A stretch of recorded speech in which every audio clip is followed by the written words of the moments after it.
మనం ప్రీవియస్ వీడియోలో డైమెన్షన్స్ గురించి చూసాం కదా.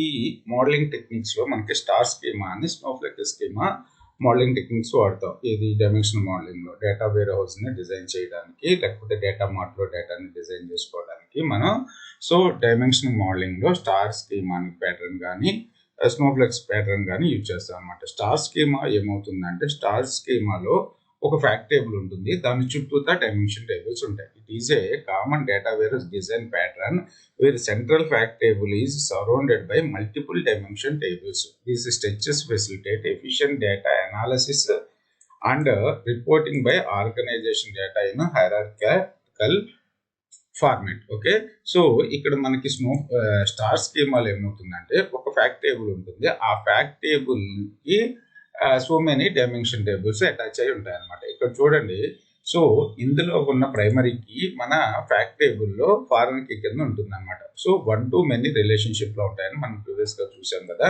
సో ఇక్కడున్న ఎగ్జాంపుల్ మనం చూసుకున్నట్టయితే, ఫ్యాక్ట్ టేబుల్ ఇందులో ఏమేమి కాన్సెప్ట్స్ ఉంటాయి. Fact table stores the quantitative measures, ఇవన్నీ మనకు తెలుసు. తర్వాత dimension table provide the context and descriptive information ఉంటుంది. అలాగే relationship, the fact table connected to the dimension table through foreign keys creating star like structure. ఓకేనా.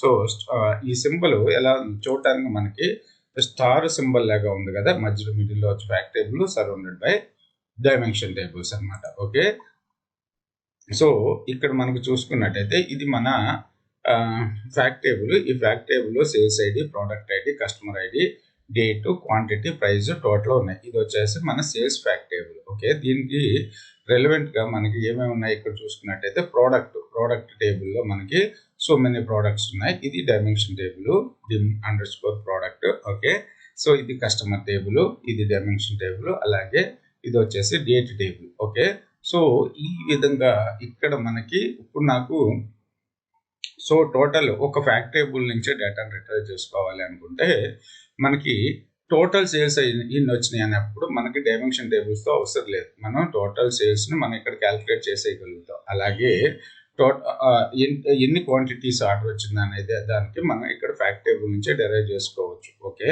కానీ మనకి ప్రోడక్ట్ ఐడి 101 ఉంది కదా, ప్రోడక్ట్ ఐడి ల్యాప్టాప్లు ఎన్ని సేల్ అయినాయి అని అడిగారు అనుకోండి, అప్పుడు మనం ఈ డైమెన్షన్ టేబుల్ ని అలాగే ఫ్యాక్ట్ టేబుల్ ని కంబైన్ చేసుకుని ల్యాప్టాప్ కి ఎన్ని సేల్స్ వచ్చినాయి అనేది మనం ఇక్కడ చూసుకుంటాం. Okay, product ID 101.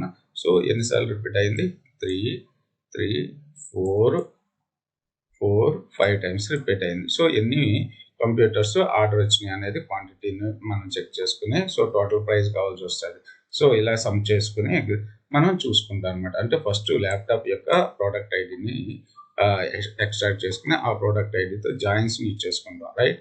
సో ఇక్కడ స్టార్ స్కీమాలో ఉన్న మెయిన్ డ్రాబ్యాక్ ఏంటంటే, ఇక్కడ స్టార్ స్కీమాలో మనకి ఎగ్జాంపుల్ పర్పస్ చూపించినప్పుడు మనకి ఇక్కడ చూసుకున్నట్టయితే ఒకటే ఫ్యాక్ట్ టేబుల్ ఉంది, దాని సరౌండింగ్ 4 డైమెన్షన్ టేబుల్స్ ఉన్నాయి. కానీ మనకి ఇంకా కాంప్లెక్స్ స్టార్ స్కీమాలో చూసుకున్నట్టయితే సో మెనీ ఫ్యాక్ట్ టేబుల్స్ ఉంటాయి. సో ఒక ఫ్యాక్ట్ టేబుల్ కి ఈ డైమెన్షన్స్ అన్ని, ఇక్కడ ఇంకో ఫ్యాక్ట్ టేబుల్ ఉందంటే ఇది సేల్స్ కదా, profit dimension table, profit fact table create చేయాలనుకుంటున్నాను. సో నేను ప్రాఫిట్ ఫ్యాక్ట్ టేబుల్. సో ఇక్కడ నుంచి కూడా మనకి డేటాని ఒక్కొక్క డైమెన్షన్ టేబుల్ వచ్చి సో మెనీ ఫ్యాక్ట్ టేబుల్స్ తోటి అసోసియేటెడ్ అనేది కాంప్లెక్స్ స్ట్రక్చర్ ఉంటుంది. సో కమింగ్ సెషన్స్ లో చూద్దాం. ఓకే, సో తర్వాత ఈ ఫ్యాక్ట్ టేబుల్ ఈ స్టార్ స్కీమాలో ఉన్న మెయిన్ డ్రాబ్యాక్ ఏంటంటే డేటా రిడెండెన్సీ. సో కంప్లీట్ గా నార్మలైజ్ ఉండదు కదా డేటా అనేది. So only fact table dimension table కింద డివైడ్ చేస్తాం. సో డైమెన్షన్ టేబుల్స్ లో డేటా అనేది డూప్లికేషన్ ఉండొచ్చు. సపోజ్ ఇక్కడ చూసుకున్నట్టయితే ఇక్కడ లొకేషన్, ఇక్కడ స్టేట్ ఇన్ఫర్మేషన్ అనేది మనకి కస్టమర్ డైమెన్షన్ టేబుల్లో స్టేట్ అనేది డూప్లికేట్ అవుతుంది. ఓకే, చూడండి, సిఏ అనేది డూప్లికేట్ డేటా ఉంది. సో డేటా రిడెండెన్సీ ఉంది, కంప్లీట్ గా నార్మలైజ్ అయ్యి లేదు డేటా. ఓకేనా. సో అందుకని ఇక్కడ డేటా అనేది రిడెండెన్సీ ఉంది, డూప్లికేషన్ ఉంది డైమెన్షన్ టేబుల్స్ లో. సో దీంట్లో ఉన్న ప్రాబ్లమ్ ని చూడడానికి మనకి యాక్చువల్ గా ఎక్కువగా వాడేది వచ్చేసి స్టార్ స్కీమా అనే. సో ఇక్కడ మనకి స్నోఫ్లేక్ స్కీమాలో ఏం చేస్తాము అంటే, ఈ డైమెన్షన్ టేబుల్ ని ఫర్దర్ గా నార్మలైజ్ చేస్తాం. ఓకేనా. సో మెనీ ఒక డైమెన్షన్ టేబుల్కి మళ్ళీ డిరైవ్డ్ డైమెన్షన్ టేబుల్స్ ఉంటాయి. Okay, thanks for watching this video.